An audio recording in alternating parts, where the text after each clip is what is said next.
Hi, this is a Hashtag Productions production.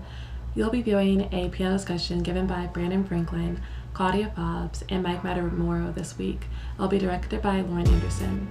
In this panel discussion, the questions are based off of the movie The Great Debaters. Hope you all enjoy. Thanks for watching.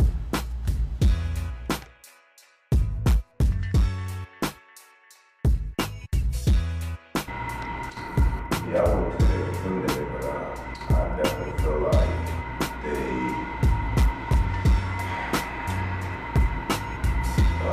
they definitely look, if we don't perform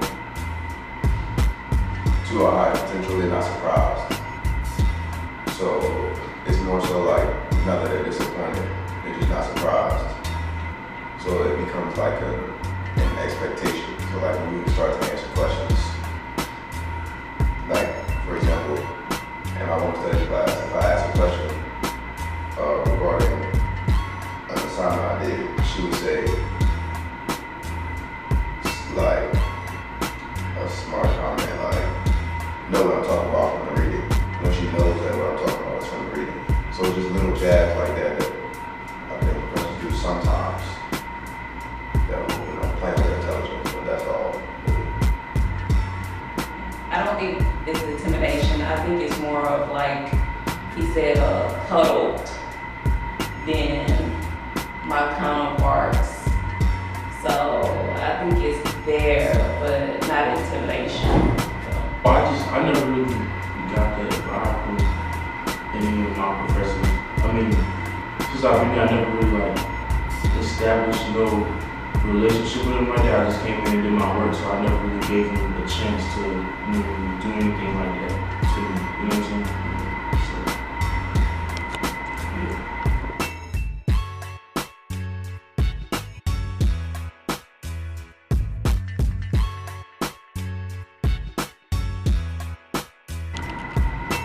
Yes, I think people play into that a lot instead of just doing what you need to do. Of course, there are barriers that are there.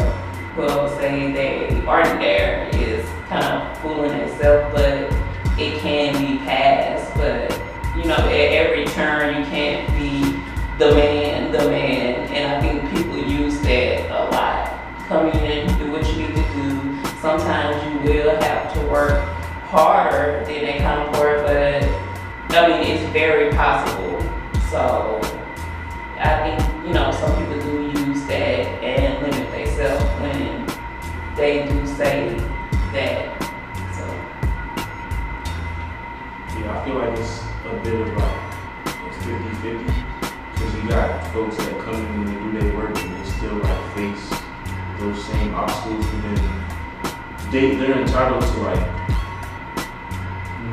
kind of play into that victim role because they're experiencing it.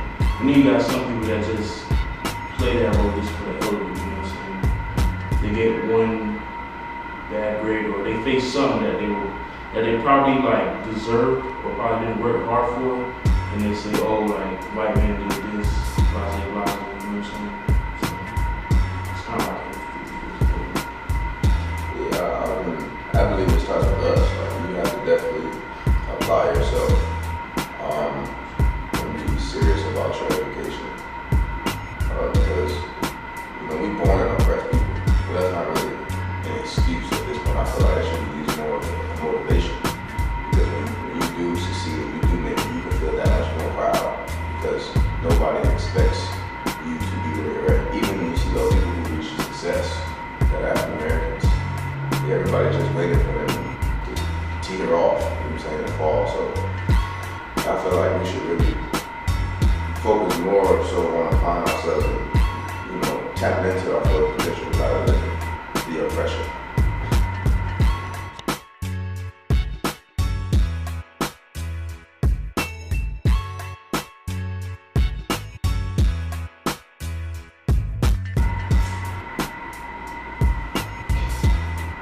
yes and no, it kind of depends because it's like saying, will your degree hold at ODU hold less if you go against Harvard? Yeah. Harvard is an outstanding school.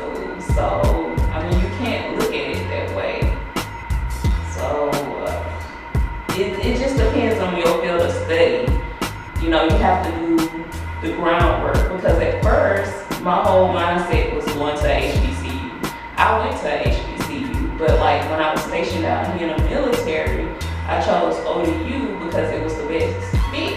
Hampton University being an HBCU, didn't even have an African American Studies program, and ODU did. Hampton University didn't even have a graduate program, and ODU did. So you have to kind of look at the whole picture, then looking at, the black and white thing. So. Yeah, I agree. I personally, I don't think it should hold any type of weight, you know what I'm saying? Because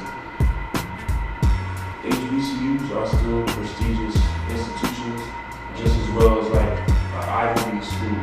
So it just kind of depends on what type of job you're going for, you know what I'm saying? Who's looking at your application or your resume, you know what I'm saying? Who's really considering if it matters whether or not you go to Morehouse or if you're coming from Yale, you know what I mean? So it just depends on the outside looking in. I definitely think times have changed in that respect. Because my personal experience, my mother told me not to go to HBCU at first. She had me in high school only because I guess maybe for her experiences in her time, that was what was told her, that it wouldn't, her degree wouldn't hold weight, and she wanted to be an accountant and work in corporate, so she didn't want to have that hurt her down the line. But her parents went to Hampton, and they turned out fine. So I mean, I just feel like it all depends, like they said, on what you're studying and where you feel like you'll be the best fit. But I definitely think HBCUs are just as qualified and credible as PWIs. You know what I'm saying? I'm not going to discredit our folks and say that their education, that we can educate anybody just like a PWI could.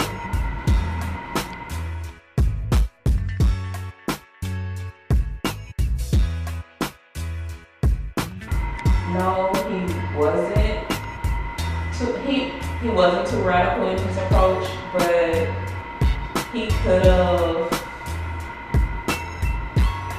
I think he was a little one-sided because he could have jeopardized what his students was working for at the same time too, because that was important. Because you gotta remember, The Great Debaters was based on a true story.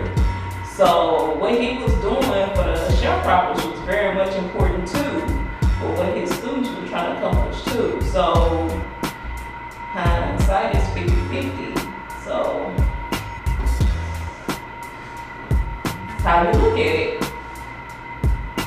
I think his approach was just like trying to establish the reality of their surroundings at the time, especially like with that senior show and that Black History Month presentation, like talking about movements and things like that.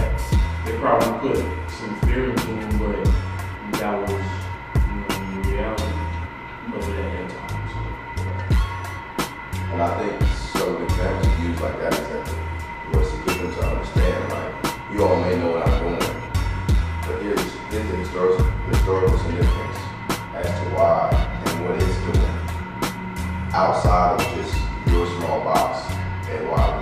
You know what I'm saying? Like, I think we wanted them to really understand what was going on around them, rather than just at Wiley and just in that state.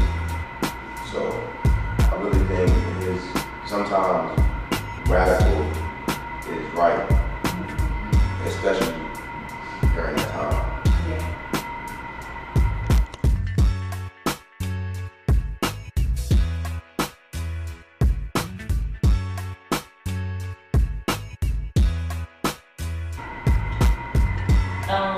From the movie, surprisingly, no.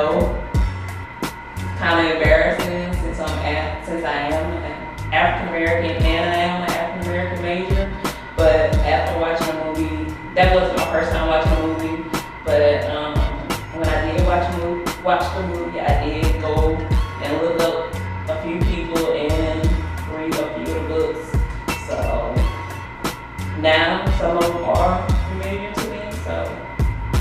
not know?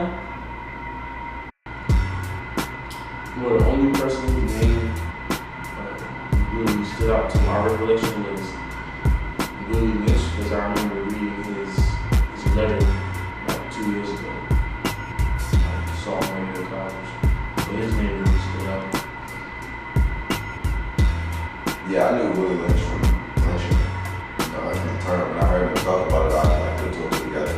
But all the other authors and stuff that mentioned, like the tryout, the debates and everything, I really wasn't aware of because I was younger when I saw the movie. So, but the main thing that stuck out to me from it was like the importance of education. Like it just made me feel like I'm behind, which is good.